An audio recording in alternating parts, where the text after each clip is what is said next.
বর্তমানে 2-3 জন বাচ্চা রেখে অনেক মহিলারা পরকিয়া করে, অন্যত্র বিয়ে করছে, স্বামীকে ডিভোর্স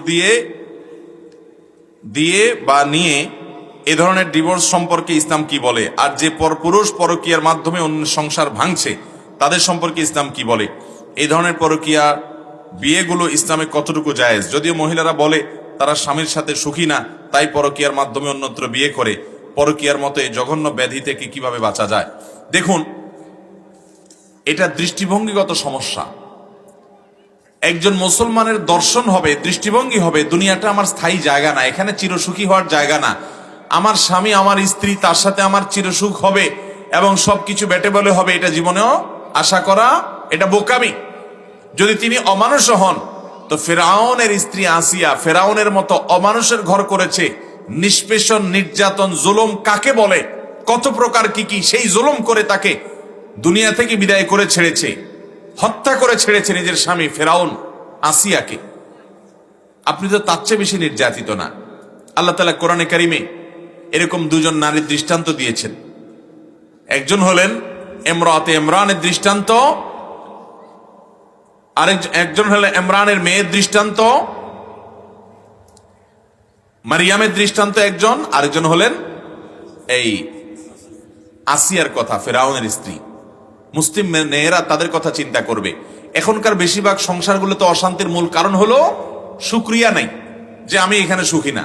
আপনি এখানে সুখী না বুঝলাম, আরেক জায়গায় গিয়ে সুখী হবেন আপনারা গ্যারান্টি কে দিছে? হ্যাঁ, সীমা ছাড়াই গেছে, কোনোভাবে আর সম্ভব না।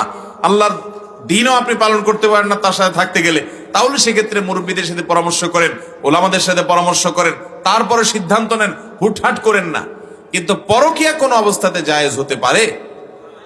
শুধু নাজায়েজ আর হারামই না, পরকীয়া হলো ইসলামে এত জঘন্য অপরাধ। ইসলামী শরীয়তের দণ্ডবিধি এবং শাস্তির যত বিধিবিধান আছে, এর মধ্যে সবচেয়ে জঘন্য, সবচেয়ে কঠোর শাস্তি দেওয়া হয় এই পরকীয়া যারা করে তাদেরকে। কারণ বিবাহিত মানুষ জেনা করলে তার যে শাস্তি, এত নির্মম শাস্তি ইসলামে অন্য কোন অপরাধ করলেও দেওয়ার কথা বলা হয় না। তাহলে বোঝা যায় এটা কত ডেঞ্জারাস এবং ভয়াবহ বিষয়। এই জন্য ভাইরা আমার, বিবাহিত মানুষ অন্য বিবাহিত পুরুষ বিবাহিত নারীর সাথে যদি কোনো অবৈধ সম্পর্কে লিপ্ত হয়, এরপর সেখান থেকে চলে যায়। অনেক সময় মেয়েরা ডিভোর্স দিয়ে দেয়, এত সহজ না ডিভোর্স। মেয়ে ডিভোর্স দিলেই ডিভোর্স হয়ে যাবে না। মেয়ে অর্পিত তালাকের পাওয়ার পাইলে, সেই শর্ত যেগুলোর ভিত্তিতে অর্পিত তালাক পাইলো, সেই শর্তগুলো পাওয়া গেলে, তারপরে আবার তালাকের যে অন্যান্য শর্ত সারাতে সেগুলো পাওয়া গেলে বিচ্ছেদ হতে পারে, বহু যাওয়ার যদির পরে সেটা। অতএব কোন স্বামীর সাথে আপনার বনিবনা হচ্ছে না, আরেক পুরুষের হাত ধরে চলে গেলেন আর কাজী অফিসে গিয়ে একটা ডিভোর্স লেটার পাঠিয়ে দিলেন, এত সহজ না। পরবর্তী সম্পর্কটা জেনা হবে এবং হারাম হবে। একই কথা পুরুষের জন্য প্রযোজ্য, যে আপনি কোন মেয়ের, কোন মহিলার সাথে আপনি বিবাহ বন্ধনে আবদ্ধ আছেন, আরেক মহিলার সাথে হারাম সম্পর্ক করলেন, আল্লাহর জমিনের সবচেয়ে কঠিন শাস্তি এটার জন্য হবে। আল্লাহ তাআলা আমাদেরকে ভয়াবহ অপরাধ থেকে বেঁচে থাকার তৌফিক দান করুন। এই অপরাধ আমাদের সমাজে বেড়ে গেছে, এর মূল কারণ হলো পর্দাহীনতা। মূল কারণ কি ভাই? পর্দা না থাকা। পর্দা থাকলে কখনো এই সমস্যা হবে? ফেসবুকে পর্দা নাই, অন্য পুরুষদের সাথে ইটিস ফিটিস ফালতু আলাপ, কর্মস্থলে চলে যাচ্ছেন, অফিস আদালতে অন্য পুরুষের সাথে আলাপ সালাপ, এগুলো হইতে হইতে আস্তে আস্তে পরকীয়ার দিকে যে আপনি টেরও পান না। আল্লাহ তাআলা কেন পর্দার বিধান দিয়েছেন? আল্লাহ তাআলা আমাদেরকে বুঝার তৌফিক দান করুন। ডাক্তারি পরীক্ষার জন্য বোতলে করে আনা পেশাব বা পায়খানা পকেটে নিয়ে নামাজ পড়লে নামাজ হবে কিনা? আমরা অনেকেই পেশাব বা পায়খানার মলমূত্রের যে স্যাম্পল দেওয়ার জন্য দেখা যায় অনেক সময় আপনার হাসপাতাল থেকে শিশি দেওয়া হয়, সেটার সাথে নেই, কিংবা অনেক সময় নিয়ে আসতে হয়, বা অনেকে নিয়ে আসেন। যদি এরকম হয় তাহলে সেক্ষেত্রে ওইগুলোকে সাথে নিয়ে, ধরুন পকেটে নিয়ে বা ব্যাগে নিয়ে, আপনি ওই ব্যাগ শরীরের মধ্যে লেগে আছে বা পকেটে রাখলেন, তো রেখে আপনি নামাজ পড়ছেন, নামাজ হবে না। কারণ হলো আপনি নাপাক সাথে নিয়ে নামাজ পড়ছেন। এই নাপাকটা সাথে নিয়ে নামাজ পড়ার কারণে নামাজ হবে না। যদি আপনি ওই অবস্থায় নামাজ পড়তে হয়, তাহলে এটা পকেট থেকে দূরে কোথাও রেখে তারপর নামাজ পড়তে হবে, তাহলে নামাজ হয়ে যাবে। কথা কি বুঝাতে পারছি? আপনি এটাকে সাথে রাখলে নামাজ হবে না। তবে কিছু কিছু রোগী আছেন, আল্লাহ মাফ করুক, কত রোগ যে দুনিয়াতে আছে, যাদের পেশাবের একটা পলিথিন, একটা ব্যাগ দিয়ে দেওয়া হয়। ডাক্তার আপনার তাদের চিকিৎসার অংশ হিসাবে পেশাবের ব্যাগটা ঝুলায় দেন, বাহিরে থাকে। তারা যে পেশাবটা করেন ওই পেশাবের রাস্তা দিয়ে পেশাবটা এসে বাহিরে ব্যাগে জমা হয়, সেখান থেকে পরে এটা রিমুভ করতে হয়, তারা কাপড় দিয়ে ঢেকে রাখেন। এরকম রোগী আমি দেখেছি। এবার কেয়ারে একবার, না জানো ইউনাইটেড হসপিটালে একবার এক রোগী এরকম অবস্থায় ব্যাগ নিয়ে আসে, আমাকে জিজ্ঞেস করলেন যে আমার কি হবে। তো এরকম যদি কারোর ব্যাগ বাহিরে থাকে এবং তার পেশাবটা তার ওই নল দিয়ে পেশাবের রাস্তা থেকে এসে ওই ব্যাগে এসে জমা হয়, তিনি নর্মাল পেশাব করতে পারেন না অন্য 10 জনের মতো, এরকম যদি হয় তার কথা ভিন্ন। তিনি ওই অবস্থায় ওই ব্যাগ সাথে নিয়ে নামাজ পড়তে পারবেন, কারণ তিনি মাযুর এবং নিরুপায়। তো মাযুর এবং নিরুপায় হিসাবে তার জন্য সেটা জায়েজ আছে, কিন্তু আপনি বোতলে স্যাম্পল রেখে সেটা পকেটে রেখে নামাজ পড়লে নামাজ হবে না। মোবাইল ইমার্জেন্সি ব্যালেন্স নেওয়া কি জায়েজ আছে? ইমার্জেন্সি ব্যালেন্স নিয়ে মারা গেলে পরকালে জবাবদিহি করতে হবে কিনা?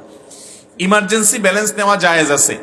অনেকে এটা নিয়ে একটা বিভ্রান্তিতে আছেন যে মোবাইলে বিভিন্ন কোম্পানি অফার করে, আপনার মোবাইলের টাকা শেষ তাহলে ইমার্জেন্সি ব্যালেন্স নেন। ইমার্জেন্সি ব্যালেন্স নিলে সেই ইমার্জেন্সি ব্যালেন্সের টাকা যখন আপনি নতুন রিচার্জ করেন, কোম্পানি একটু বেশি টাকা কাটে, ঠিক না বেঠিক? এই যে আপনি নিলেন 10 টাকা ইমার্জেন্সি ব্যালেন্স, কোম্পানি কাটলো 12 টাকা, 2 টাকা বেশি কাটলো, এটা সুদ হবে কিনা? উত্তর হলো না, এটা সুদ হবে না, এটা জায়েজ আছে। সুদের যে সংজ্ঞা সেটা এখানে খাটে না। আপনি নগদ টাকার বিনিময়ে টাকা দিলেন, লোন নিলেন, আবার দেওয়ার সময় বাড়াই দিলেন, শর্তই ছিল সেরকম, সেটা আর এটা এক না। এই ব্যালেন্সটা ওই নগদ টাকার মতো না, যার কারণে এটা সুদ হিসাবে গণ্য হবে না। এই জন্য ইমার্জেন্সি ব্যালেন্স নেওয়া জায়েজ আছে। এর জন্য অতিরিক্ত কোম্পানি যে টাকা কাটে সেটার কারণে সুদ হবে না, গুনাহ হবে না। কোন কোন কোম্পানি তো এটা প্রসেসিং ফি হিসাবে কাটে, আর যদি অন্য কোনো কথা বলেও কাটে এটা জায়েজ হবে। এখন কথা হলো ইমার্জেন্সি ব্যালেন্স নিয়ে মারা গেলেন, তাহলে কি হবে? হ্যাঁ, এটা তো ঠিক যে কোম্পানির ইমার্জেন্সি ব্যালেন্স নিয়েছেন, আপনি পরিশোধ করা ছাড়া দুনিয়া থেকে চলে গেছেন, তাহলে আপনি ঋণী থেকে গেলেন কোম্পানির কাছে, অবশ্যই ঋণী থেকে গেলেন। তো এইটার জন্য সাধারণত ইমার্জেন্সি ব্যালেন্স নিলে দেরি না করে তাড়াতাড়ি রিচার্জ করে এটা পরিশোধ করার ব্যবস্থা করা দরকার। অনেকে তো আছে এরকম ইমার্জেন্সি ব্যালেন্স এরপর আর সিমে ব্যবহার করে না, কারণ আমরা মনে করি মানুষকে ঠকাইতে পারলে বোধহয় নিজেতে জিতে যাই। মনে রাখবেন, পৃথিবীতে কেউ কাউকে ঠগায়া নিজে কখনো জিততে পারে না। যে ঠগায় সে নিজেই হারে। যাকে ঠগায় তার আসলে সাময়িক ক্ষতি হয়, তাকে কোনোদিন আসলে ঠকায়া এই লোক ক্ষতিগ্রস্ত করতে পারে না। এই জন্য ভাইরা, আমরা তো মুসলমান নামে, টুপিতে, দাঁড়িয়ে, লেবাসে, পোশাকে, নামাজে, কালামে, আচার আচরণে, লেনদেনে কতটা মুসলমান, এটা আমাদের লেনদেন টিপ দিলে বোঝা যায়, ঠিক না ভাই? ঠিক। মুসলমান হবে সে, নবী সাল্লাল্লাহু আলাইহি ওয়াসাল্লাম বলেছেন, আহসানুকুম আহসানুকুম কাদাআ, তোমাদের মধ্যে সবচেয়ে ভালো মানুষ সে যে লেনদেনে সবচেয়ে ভালো মানুষ। অনেক লোক দেখবেন নামাজ কালাম পড়ে, দাড়িও আছে, টুপিও আছে, মসজিদে যায়, সবই ঠিক আছে। উনি দোকানে, বাজারে যে দোকান থেকে বাকি খাইছেন, যেই দোকান থেকে বাকি খাইছেন, পরবর্তী সদাই আর ওই দোকান থেকে করে না, এমনকি ওই দোকানের সামনে দিয়ে আর হাঁটেও না, অন্য দোকান থেকে যায় নগদ খায়। আছে না নাই? এই লোক কখনো ভালো মুসলমান হতে পারে? নামাজ এতগুলা পড়লেন, তাসবিহ এতগুলা জপলেন, কোরআন তেলাওয়াত কতগুলা করলেন, জিকির আজকার কতগুলা করলেন, এর নাম ভালো মুসলমান না? আপনি ফরজ আমলগুলা করেন, নফল করতে পারলে ভালো, না করতে পারলে অসুবিধা নাই, লেনদেনটা ঠিকঠাক রাখেন, কারোর হক মারবেন না, 2 নম্বরই করবেন না, চিটারি বাটপারি করবেন না, এ হলে এ ক্লাসের মুসলমান। আল্লাহ তাআলা আমাদেরকে এ ক্লাসের মুসলমান হওয়ার তৌফিক দান করুন।